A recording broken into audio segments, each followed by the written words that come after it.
He was neither tall and lanky, nor short and heavy-set.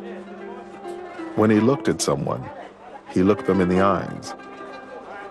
He was the most generous-hearted of men, the most truthful of them in speech, the most mild-tempered of them, and the noblest of them in lineage. Anyone who would describe him would say, "I never saw before or after him the like of him." Muhammad, described by a contemporary. Muhammad was a man who faced an absolutely hopeless situation. There was a whole continent, virtually, of people killing one another in an endless, hopeless vendetta, going down a chute of violence and warfare, feeling that society was coming to an end and had no hope. He gave them hope, single-handedly. In a space of 23 years, he brought peace and new hope to Arabia and a new beacon for the world.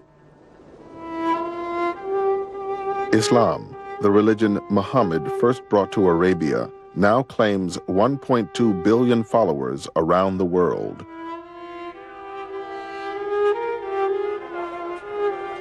There are an estimated 7 million Muslims in America, where it is the country's fastest growing religion and the most diverse. Like America itself, the Muslims in this country come from all over the world. They have a common bond, not only in their religious faith and in their mosques, but in this story of Muhammad. They all look to it. This is the source of how to behave, of how to be a constructive citizen, of how to be a good parent, of how to be a good child, of how to seek knowledge and truth. These are values that are expressed most clearly for Muslims in the story of Muhammad. In the Quran, Allah says that Muhammad is the best example of behavior for you. And that's what he is, the guide for the way we deal with each other, and when we're in a position of authority, how we attempt to implement justice and law. The Prophet Muhammad, he asked the question to people around him, do you love your Creator? Serve your fellow man first.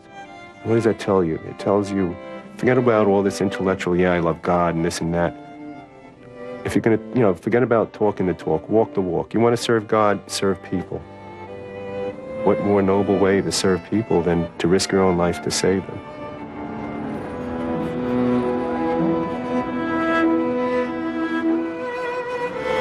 September 11 has changed the whole world, and it has also put the Muslim community in the spotlight. How about the dove installation? Muslims have a lot of hostility being hurled at them. But this is also a time of transformation. Many people are very eager to understand Islam and want to know who is the Prophet, what is the Quran, who are the Muslims, how do they live? Through the stories about Prophet Muhammad, we were able to make connections, and all of a sudden you would feel that you could relate to things that happened 1,500 years ago, and that the issues weren't old-fashioned, they were universal. And that's what he's taught me. This is the story Muslims have passed down from generation to generation for 1,400 years. A story about the merchant, husband, father, statesman, and warrior whom they consider the final prophet. The man whose legacy continues to shape their lives today.